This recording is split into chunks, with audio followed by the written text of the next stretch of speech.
जय हिंद दोस्तों, सृजन the creation passion for perfection में आपका स्वागत है।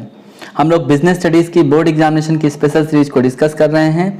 इसमें हम लोग nature and significance of management chapter पढ़ रहे हैं। इस चैप्टर के meaning and concept of management, features and objectives of management, level of management, nature of management, functions of management topic को कवर कर चुके हैं इससे पहले वीडियोस में।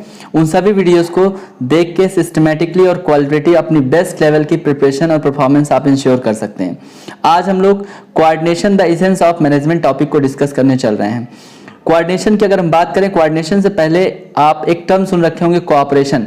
कोऑपरेशन और कोऑर्डिनेशन में बहुत ज़्यादा डिफरेंस होता है। सुनने में लगता है सिमिलर बट डिफरेंस बहुत ज़्यादा है। देखा जाए तो कोऑपरेशन का मतलब होता है किसी की हेल्प कर देना जो कि बहुत पहले से प्लान नहीं था। मतलब एक अनइंटेंशनल हमने देखा और हमको लगा कि हाँ हेल्प करनी चाहिए किसी की, जैसे रोड एक्सीडेंट में किसी की हेल्प कर देना या किसी की काम नहीं हो पा रहा था किसी का, उसमें उसको सपोर्ट कर देना, उसको क्या कहा जाता है? कोऑपरेशन कहा जाता है।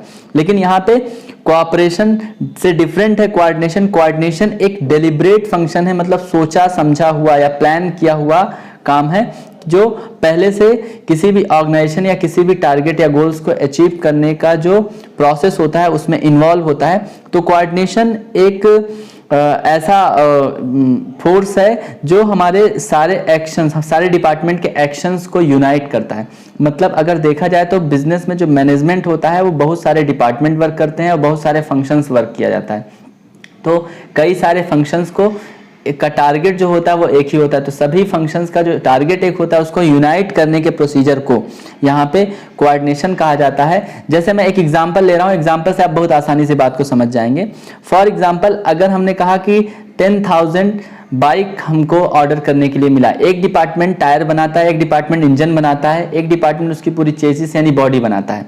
तो अगर 10,000 बाइक्स की डिलीवरी करना है और सारे डिपार्टमेंट 10,000 पार्ट्स नहीं बनाएंगे, किसी डिपार्टमेंट ने 10,000 बना लिया और किसी डिपार्टमेंट 10,000 नहीं बनाया। सपोज करो चेसिस या बॉडी या कह सकते हैं इंजन वाले डिपार्टमेंट ने बना दिया 10,000 इंजन और 10,000 चेसिस बना दिया, लेकिन टायर वाले डिपार्टमेंट ने टायर 10,000 नहीं बना पाया। अब बताओ क्या 10,000 बाइक की डिलीवरी हो पाएगी?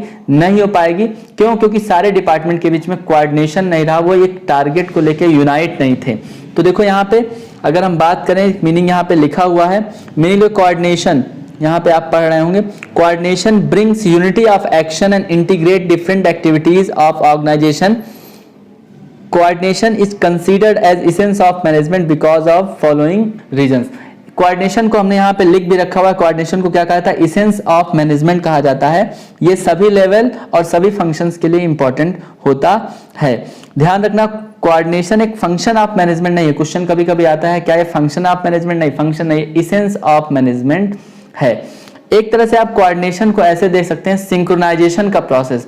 जैसे आप कंप्यूटर चलाते हैं तो कंप्यूटर या लैपटॉप या मोबाइल चलाते समय एक साथ कई सारे फंक्शंस उसमें परफॉर्म होते रहते हैं, या आप मिनिमाइज करके दूसरा फंक्शन करने उसमें दूसरा काम करने लगते हैं। इस तरह से कोऑर्डिनेशन भी एक ऑर्गेनाइजेशन में डिफरेंट डिपार्टमेंट की जो एक्टिविटीज होती हैं उनको यूनाइट या इंटीग्रेट करने का जो काम करता है वो कोऑर्डिनेशन का होता है।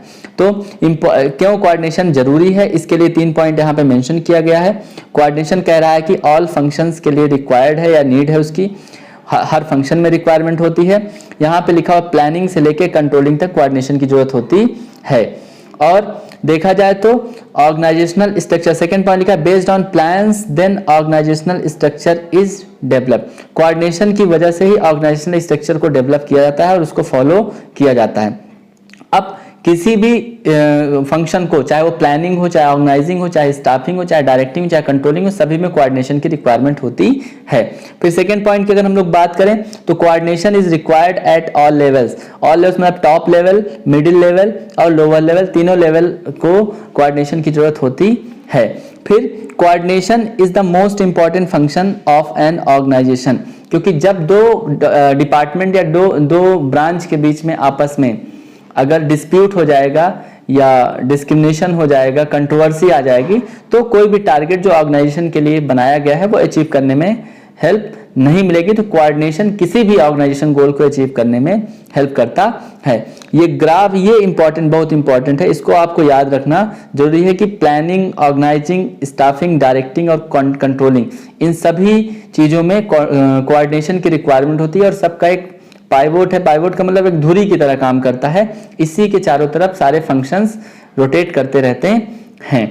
अब हम लोग बात कर लेते हैं नेचर या फीचर्स ऑफ कोऑर्डिनेशन।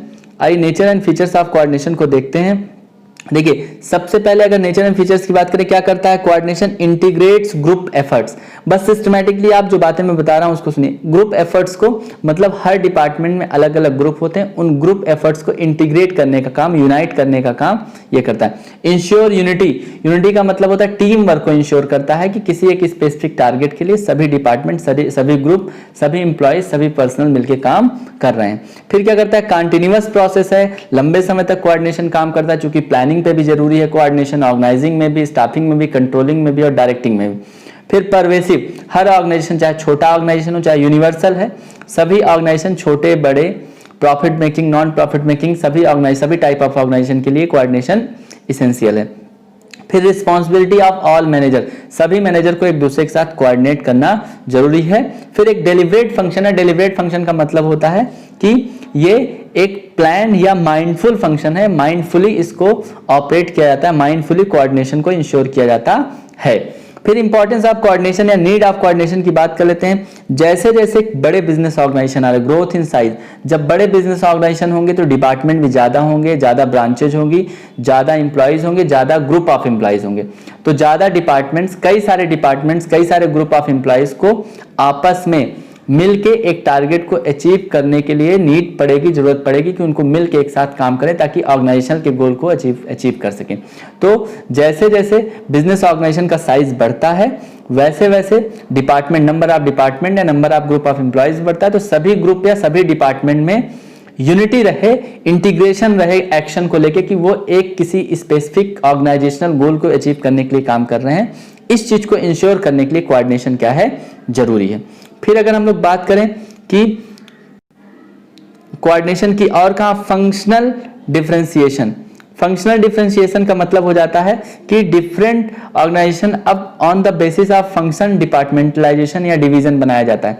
तो हर डिवीजन जो कि फंक्शन अलग अलग परफॉर्म कर रहा है, अब अगर कोई डिवीजन या कोई भी डिपार्टमेंट एक अलग काम कर रहा है और दूसरा डिपार्टमेंट अलग काम कर रहा है, तो उसको ये लगता है कि उस डिपार्टमेंट से हमको क्या लेना देना है, उस डिपार्टमेंट से हमको कोई लेना देना नहीं, जबकि ऐसा नहीं है। एक ऑर्गेनाइजेशन के लिए सभी डिपार्टमेंट या सभी डिवीजन जब तक मिल के यूनाइट होकर इंटीग्रेट होकर नहीं काम करेंगे तब तक ऑर्गेनाइजेशनल गोल को अचीव नहीं किया जा सकता। इसलिए फंक्शनल डिफरेंशिएशन होने के कारण अब जैसे जैसे बिजनेस का साइज बढ़ रहा है, कॉर्पोरेट कल्चर बढ़ रहा है, वैसे वैसे डिफरेंट डिपार्टमेंट डिफरेंट फंक्शन के लिए आज के समय में स्पेशलाइजेशन का टाइम चल रहा है। वैसे भी कि जो भी एक्सपर्ट डिपार्टमेंट हो, जो भी हर डिपार्टमेंट को एक स्पेसिफिक काम दिया जाता है, वो स्पेसिफिक काम में एक्सपर्ट होता है। देखिए अगला पॉइंट है भी स्पेशलाइजेशन का कि जैसे जैसे स्पेशलाइजेशन बढ़ता जाएगा, लोग एक स्पेसिफिक काम में एक्सपर्ट अपने आप को बनाते जाएंगे, वैसे वैसे कोऑर्डिनेशन की जरूरत पड़ेगी।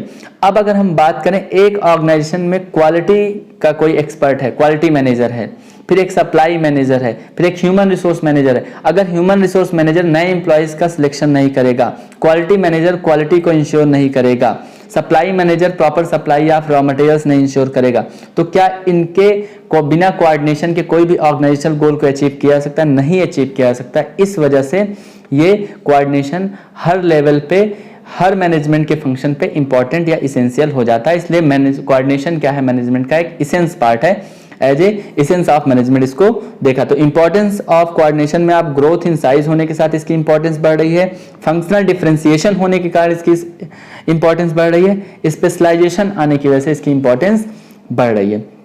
अब आइए हम लोग बात कर लेते हैं इस पे केस स्टडी की। केस स्टडी कैसे इसको सॉल्व करना है?